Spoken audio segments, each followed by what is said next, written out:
This message is for Mr. Grant Denmark, my last 3 legal days of not being a doctor. First, thank you, Grant.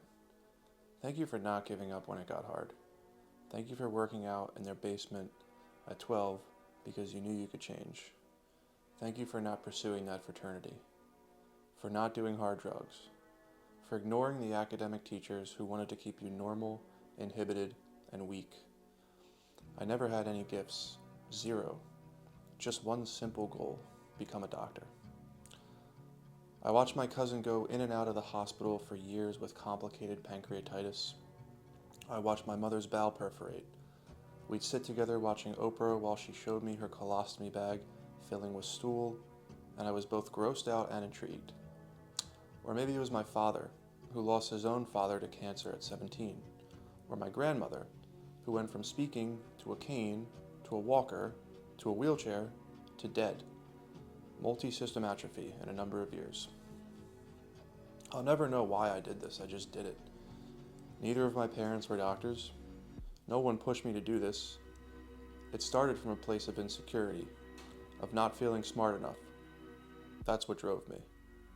To stay focused in college, to work at Harvard while my friends partied, to study for the MCAT, having a panic attack mid-exam and completely failing, to wait another year, to restudy, to learn how to work out so I can control the anxiety, to finally scoring well enough to getting in.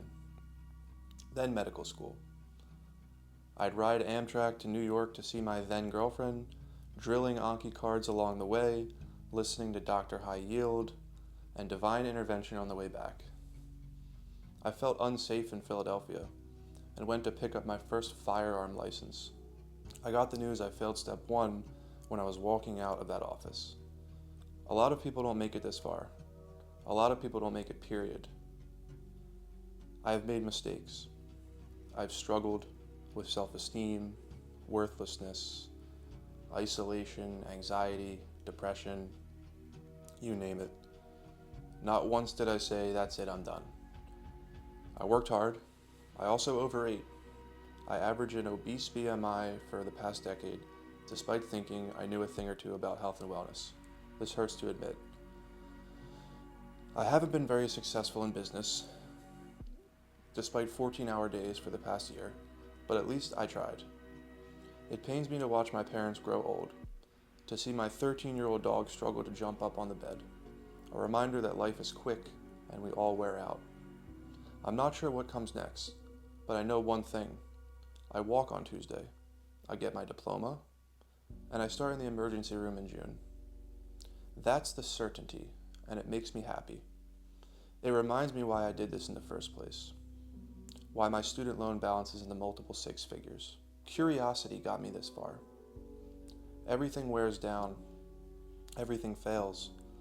Blossoming is twofold. A flower blossoms, and so does a bleeding aneurysm during a stroke.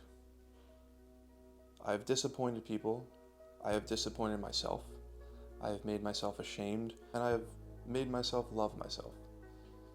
99% of the time, I'm unhappy with my progress, and somehow, I'm still optimistic about where I might end up.